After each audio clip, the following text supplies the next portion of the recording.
Welcome back to another episode of Pixel Peak. I'm your host, Kennedy Madron. And I'm your host, Willem Talbot. For this episode, we've got a lot of Pixel Pals to bring you some gaming fun. Hey Willem, what did Zelda say to Link when he couldn't open the door? Do I want to know? Womp womp. Wrong. She said Triforce. What a knee slapper. For this episode of Pixel Peak, we have an indie showcase on Superhot, A live board game gameplay on Jumanji, and a Spixle Spotlight on Moonlighter. Whoa, but first, as always, are the headlines, followed by a super hot indie showcase on Superhot by our very own Brandon Lopez. Let's get into it.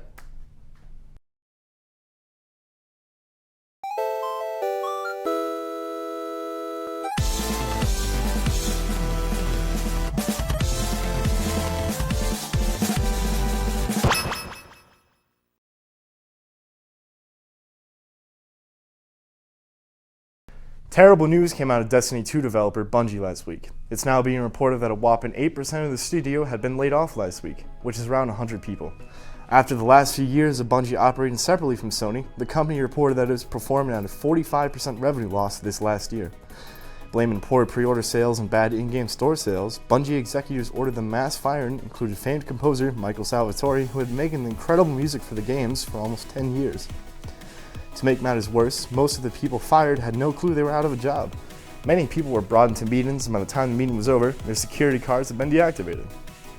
It's been reported that many workers were leaving in tears, and some even had to be escorted out. The mass termination happened on October 30th, which meant that the health coverage ended one day later for those terminated in another terrible act by the studio.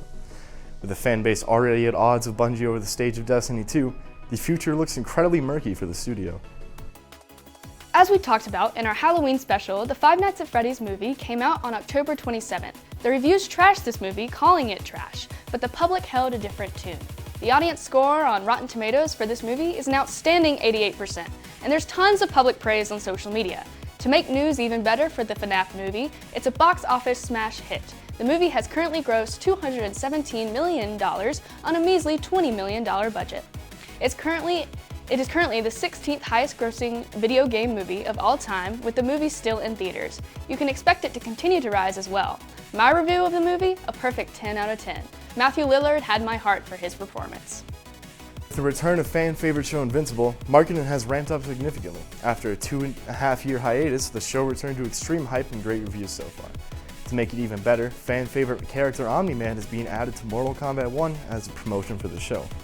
When the character roster was announced for Mortal Kombat, the public was stunned to hear that DC's Peacemaker, Homelander from The Boys, and Invincible's Omni-Man would be added as DLC after the game's release. On November 9th, you can play as the famed Viltrumite, but I, for one, have a little too much PTSD from the final episode of Invincible Season 1 to play as Omni-Man. Spider-Man 2 came out on October 20th with very positive reviews and the public adoring Insomniac's interpretation of Venom. The game is one of Metacritic's highest reviewed games ever, and I've loved every second that I've played. The game hasn't been without its problems, though. First, Miles originally designed a suit for the game, but fans were left conflicted when Miles unveiled a custom suit at the end of the game, but fans were angry to discover that the suit was made in partnership with Adidas as an ad campaign for a clothing line. Funny game-breaking glitches were in the game at launch, including the ability to turn into a tiny white cube and swing around the city. The biggest problem that the game ran into, though, was the Cuban flag in Miles Morales' room. The problem is that in canon, and in the game itself, Miles Morales is Puerto Rican, and the flag should have been Puerto Rican. The studio has since fixed the issues and released a statement with an apology and a promise to do better. Super hot. Super hot. Superhot is a first-person shooter developed by Team Superhot, released in 2016 for PC and later released for consoles until 2020. The objective of the game is to go through various levels shooting and killing red guys, but the unique mechanic is that time only moves when you move. When you stop moving, everything slows down to a massive degree. The enemies, your weapons, bullets in motion, and the objects in the environment. Every moment that time stops is a window of opportunity to observe your surroundings and identify threats, making carefully planned out decisions that, in any other circumstance, would be a split-second decision.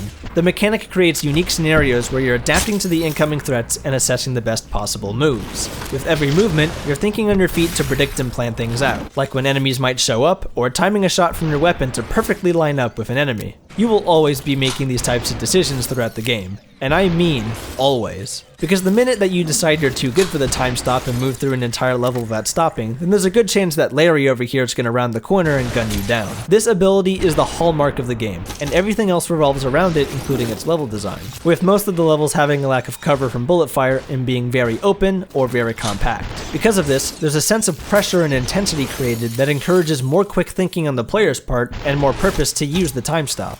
The game's levels are also treated as puzzles solved using the time stop and the objects around you. The spawns are pretty much the same every time. This includes where and when the enemies spawn, what weapons they spawn with, and the weapons and objects scattered across the level. The weapons at your disposal include pistols that fire one bullet at a time, shotguns that fire a spread of bullets but take more time to reload, and assault rifles that fire a burst of bullets which you can use time stop to aim each bullet individually. Literally the most satisfying feeling in the world. In terms of melee, you have your fists to punch your way out of problems, and a katana that can slice bullets in half. There's also a mechanic that's introduced late game called hot switching, which allows you to take control of any person that you choose. How the level is solved is done entirely by your decision making, and there are thousands of ways to approach doing something as simple as how you kill one red guy. You could punch them to death. You could kill them by throwing multiple objects at them. You could shoot them with a pistol. You could shoot them with a shotgun spread. You could shoot a full burst of an assault rifle right at their chest, slice them in half with a katana. You could stun them and grab their gun out of midair and shoot them with it. You could have them be killed by incoming fire from a different red guy. You can even Goomba stomp a guy, and there's an achievement for doing it. You get what I'm saying by now. There is no singular way to beat a level, and the amount of variety in ways to beat one is rivaled only by your own decision making. What still makes it interesting is that even though the enemies have scripted spawns and weapons, they also adapt to the situation as it goes on. Sometimes the AI might just charge you directly with whatever they can muster, or they go out of their way to pick up a weapon from a dead person and kill you with it. That kind of variety keeps the game spicy, and as I mentioned earlier, it keeps you adapting to things as they go on. Superhot's levels do get difficult as you progress, and you're going to die. A lot. More often than not, you die to the innate trial and error aspect of the game, experimenting and learning each level as you go. To counter this, fast respawns allow you to get right back into the action, and it makes the trial and error aspect much less infuriating. In my experience, dying in Superhot does not feel unfair. I swear the suitcase blocked those bullets! Well, most of the time. And that's thanks in part to the game's visual design. Only 3 colors are used in the entire game: red, black, and white. This simple contrast of colors is not only pleasing to the eye, but the color choice helps with guiding your attention to where it should be. If you see red, you know it's an enemy. If you see black, you know it's an object or weapon you can use. And if you see white, you know it's part of the environment. Speaking of, the environments in the game are designed minimalistically. Simplifying the environment helps to drive your attention to where it's needed and works in adding to the game's setting of a digital environment. The objects and enemies have a polygonal shape to them and a glossy look, which makes them look, well, cool. And when you kill an enemy, they shatter into a million pieces, which, aside from being extremely cathartic, is also a great indicator on when you've killed a red guy. Superhot does have a plot. I won't go too much into it, but to summarize, the player character gets sent superhot.exe by a friend, claiming it's the most innovative shooter they've played in years. The player plays the game, but the system of the game doesn't like that and tries to force the player to stop playing it. The player doesn't stop playing the game, and it eventually turns into a "you are now our tool" kind of arc. One that ends with the player character becoming part of the system and tasked with spreading the message of the game using the aforementioned phrase. I don't think it's any surprise by how little I talked about it, but I kind of lost interest in the story once this arc started. A lot of times, the story doesn't do much besides interrupt the flow of gameplay just to deliver one-liners that don't mean anything. Don't get me wrong, it's not a horribly written story, but it is a hit or miss. Upon beating story mode, you unlock Endless Mode. It's exactly what it sounds like. Red guys spawn endlessly, and you try to kill as many as you can before you die. The mode has unique maps developed for it, and you unlock them by doing the same thing you've been doing all game: killing red guys. On the other hand, challenges spice up the usual gameplay. In challenges, you go through every level in the story but with an added twist. This includes modes such as only being able to use katanas, a ghost mode where you kill enemies using hot switch and one-hit punches, a speedrun challenge to complete the levels as fast as possible and beat part times, and much more. The challenges unlock through playing certain parts of other challenges. It gets the player experiencing the other modes, which I find nice. It might start to get boring after a while playing the same stages over again, but if you're dedicated, there's a lot of bang for your buck here. Get it? bang, because I shot the pistol at the same time. The game contains a few extra features as well. There are secrets in all the story levels that are extremely difficult to reach but grant you little tidbits into the universe of the game, and the folders on the main menu are fully explorable. They contain a lot of cool and neat programming demos, art pieces, and minigames as well. They're not important to the game, but they are a nice touch.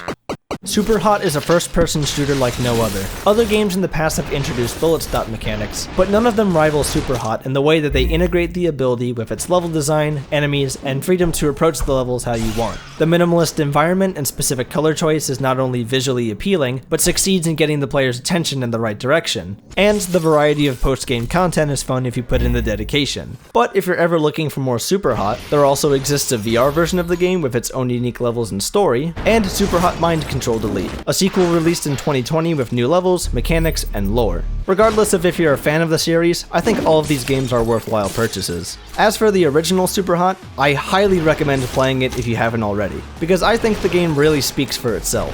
It is the most innovative shooter I've played in years.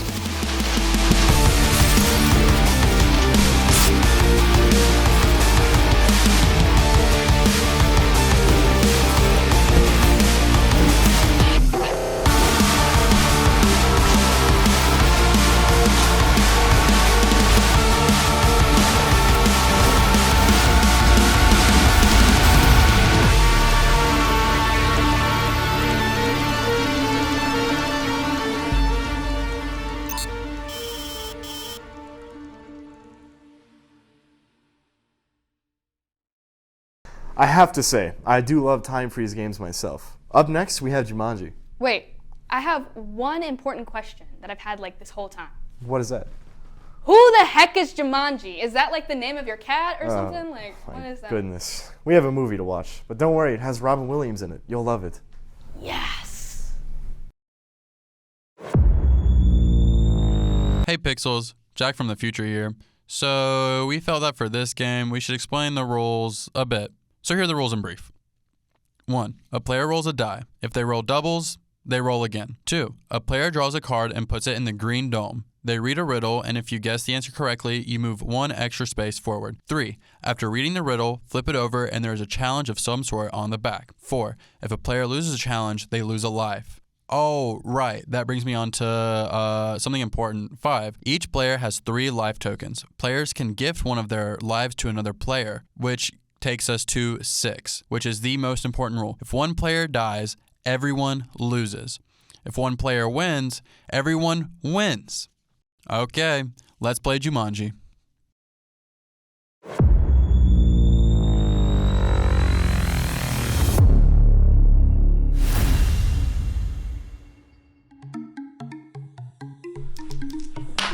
Oops. A whopping 2. Wow. Wow. 28 more to go. Do we...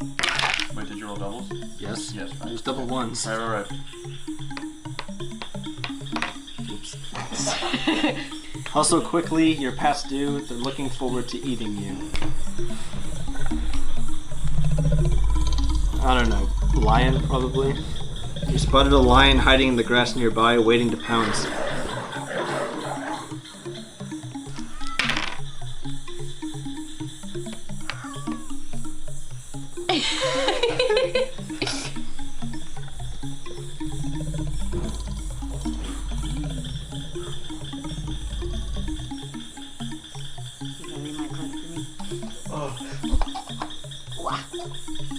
Alright, find the X, marks the spot, don't get lost, don't get caught. You dropped your map in the river and the ink is beginning to run. With a wet paper towel as your map, the group must try to dry it out. You have until time's up, but if it falls apart while drying, you lose a life. The player whose turn it is becomes the navigator and must keep the map for the rest of the game. If you don't have a paper towel, improvise. You want to attempt it? Nope. You guys got any ideas? You're supposed to help me with this. And it can't fall apart.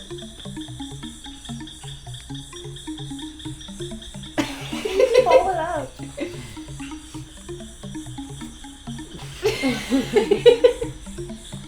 Alright, Mara, you just... How wet is it? This isn't. No, this isn't happening. This isn't gonna happen, y'all. I mean, you should like. I can't wring it out anywhere. Yeah, you can wring it out on your pants. Wring it out. Wring it out on I your think the pants. timer ran out already. Did it? Oh, damn, I'm dead.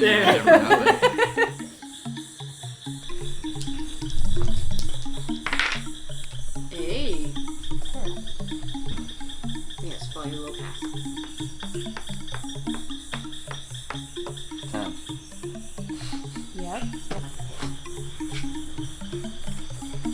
You're not dressed for a jungle adventure yet.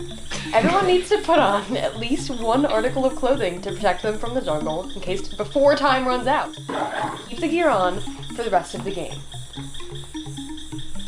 Okay. Yeah. Guys, my clothing bag. Give me your shirt. No! Give me your No! No!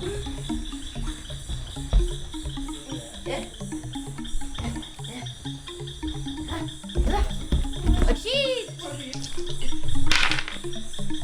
Ooh, doubles. Yay.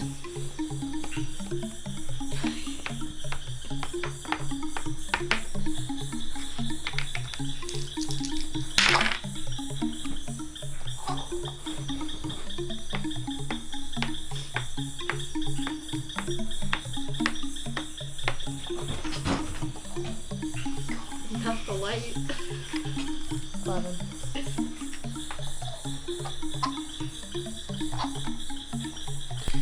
His fangs are sharp and likes your taste. You must move post haste. You already had a lion, so I don't want to guess a lion again. But it sounds like a lion. But I would be lion if I would say I didn't want it to be a lion. Mosquito. Mosquito. He's throwing. Place the sand timer at the other side of the room and flip it.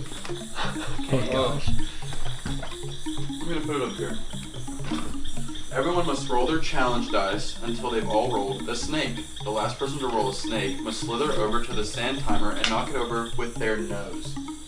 If no snakes are rolled, you lose a life. Why are you putting it up there? Can you read that again? Slither it.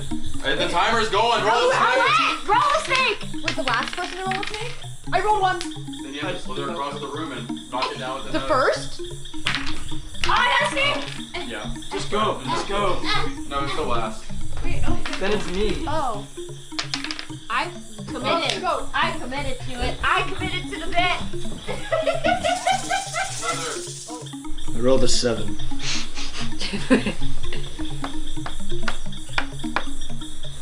Alright, maybe I won't mess up this time. You got this.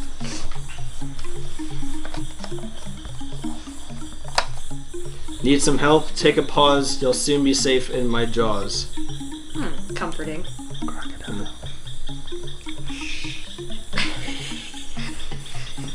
Go with the alligator.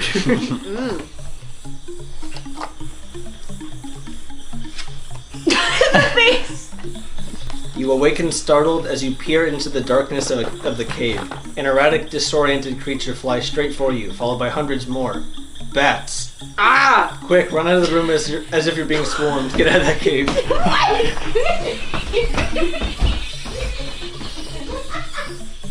My turn. Connor, you rolling? I got Yay, a 10. doubles.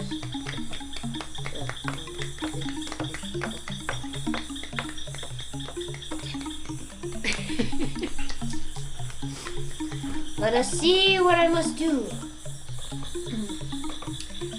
Every month at full moon, there's a monsoon in your lagoon.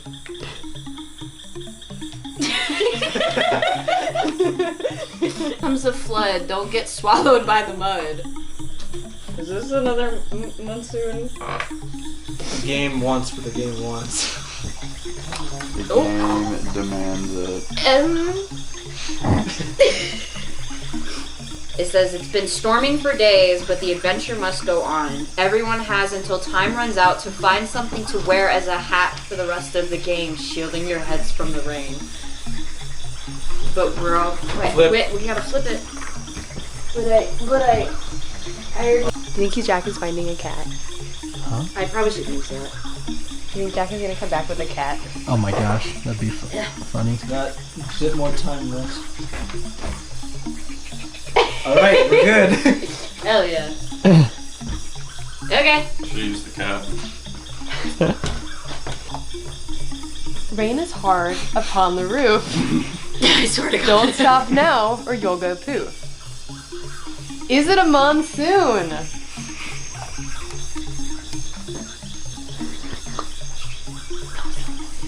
There's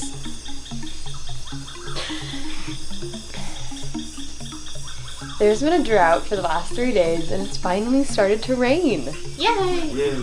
Fill a glass of water to the brim and bring it across the room without spilling a drop before the time is up or lose a life. What is this? Do I do that with the room covered in film equipment or no?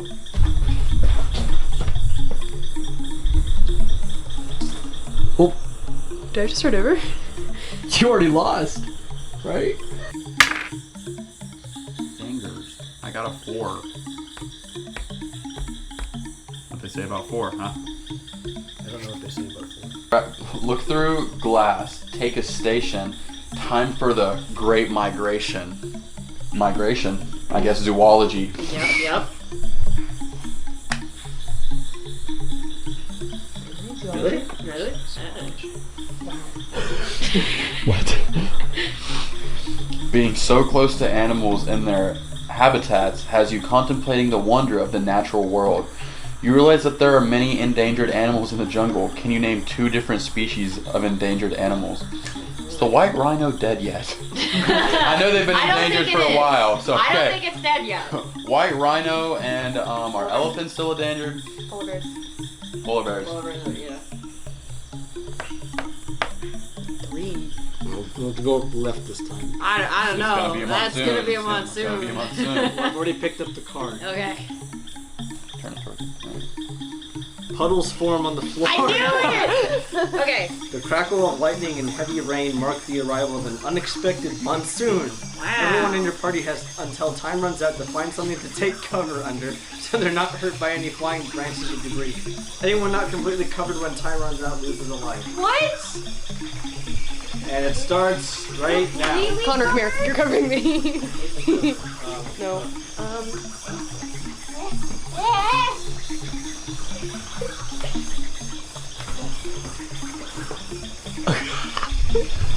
I ain't got nothing, bro. Come on. I'm not even I've got getting time. covered myself. I've got time.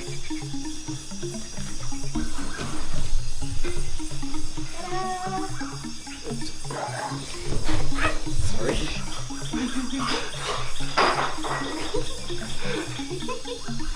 I rolled a 10. 3, 4, 5, 6, 7, 8, 9, 10. I think you won. Did you do it? Is it the green dome? Is that the winning? Yeah. Jumanji!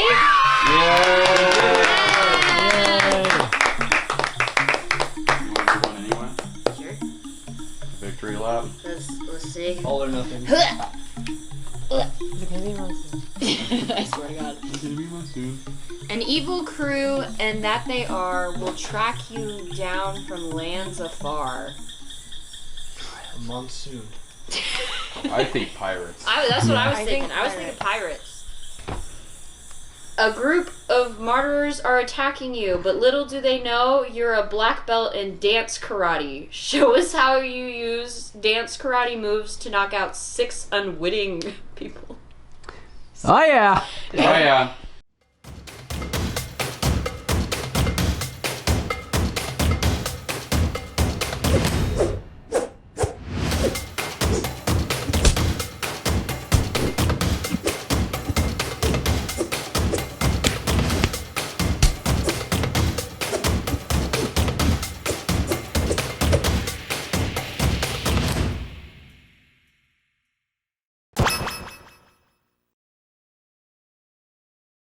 Now on to Spixle Spotlight on Moonlighter. Take it away, Kylie Carner.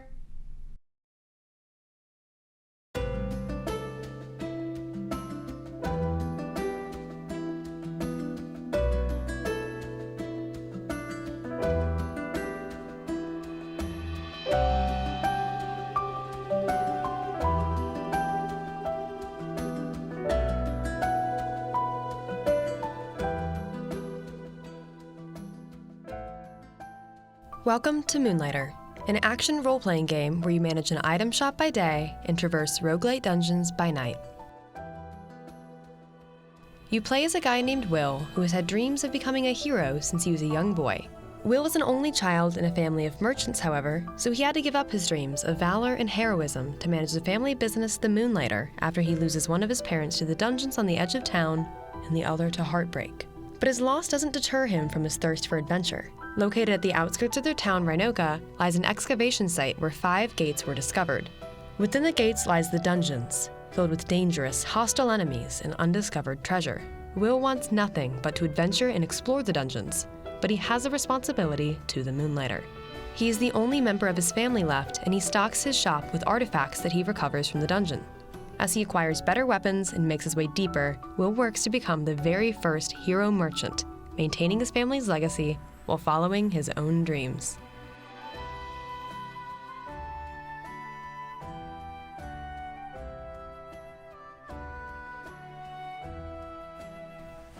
Moonlighter's gameplay progression is pretty simple. Will ventures into the dungeons to acquire artifacts. He takes the artifacts back to the Moonlighter where he sells them and uses the money to buy better weapons and to expand his shop. He takes his better weapons back to the dungeons to beat harder enemies and to explore even more. Deep in the dungeons, he finds more valuable loot that he takes back to the Moonlighter to sell. You get it. There are 5 gates at the excavation site on the outskirts of Rhinoka. Each one of those gates leads to a dungeon. Each dungeon has its own special theme with different enemies, traps, and environments to explore and to overcome. I'll give you a quick rundown of each of them. Dungeon number 1 is the Golem Dungeon. It's the easiest. The enemies have the least health, deal the least damage, and have the most basic fighting patterns. You'll find enemies like baby slimes, flying golems, golem warriors, and golem turrets. The items you'll find in this dungeon are used in a lot of basic crafting recipes. You progress through 3 floors to reach the boss, the Golem King, and the fight is pretty simple. Once you beat him, you'll progress on to dungeon number 2, the Forest Dungeon. Items in this dungeon are used in a lot of weapon and armor recipes, and you'll encounter a lot of enemies like blade trees, baby poison slimes, and forest tangles. After 3 floors, you'll face the final boss, a carnivorous mutae, before moving on to the 3rd dungeon, the Desert Dungeon. There, you'll face enemies like fire slimes, fire puppets, and the Lava Catapult. An awesome name, by the way. As I'm sure you could guess, most of these items have to do with fire and protection from it. The final boss in this dungeon, Nausea, is incredibly tough. The 4th dungeon is the Tech Dungeon. It's pretty different in appearance from the others. The enemies are all very strong and have super sick names. 3 Tech Dungeon enemy names are Electromagnetic Ball, Death Generator, and Corrupted Oscillator. Like, come on. The final boss is the Energy Flux, and is incredibly powerful. After you beat the Energy Flux, Will journeys on to the final dungeon, the Unknown Dungeon. The Unknown Dungeon has the game's final boss, the Last Dimensional Pirate. If that is not the best final boss name ever, I don't know what is. The Last Dimensional Pirate has 2 phases and is incredibly tough to beat. You fight him first in his human form, and then as a large blob.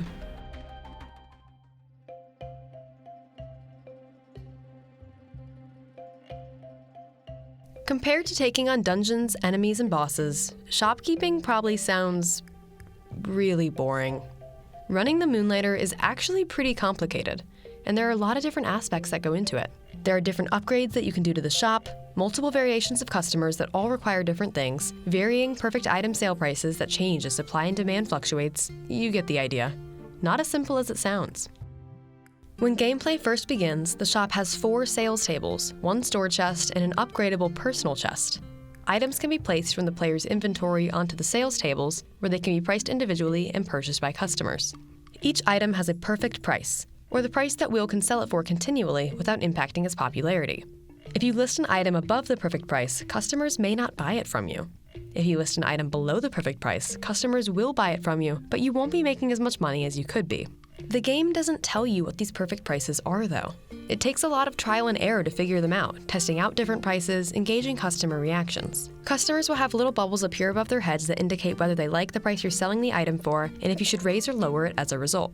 Most customers will just happily purchase your items for their perfect prices, but there are 3 special types of shop customers: heroes, thieves, and rich people. If a customer is a special type, it will be indicated by a little bubble above their head when they first enter the store. Heroes are very picky and will only buy weapons, armor, and potions. Thieves, well, thieve. They'll enter your store and wander about before rushing towards the door. You can stop them by dodge rolling into them to get your stuff back. Rich people don't care much about item prices and will pay for things more expensive than their perfect price. One other weird thing about shopkeeping in this game is that when characters go to buy an item from you, if you don't ring them up right away, they'll just walk away with the item. Like, they just won't pay.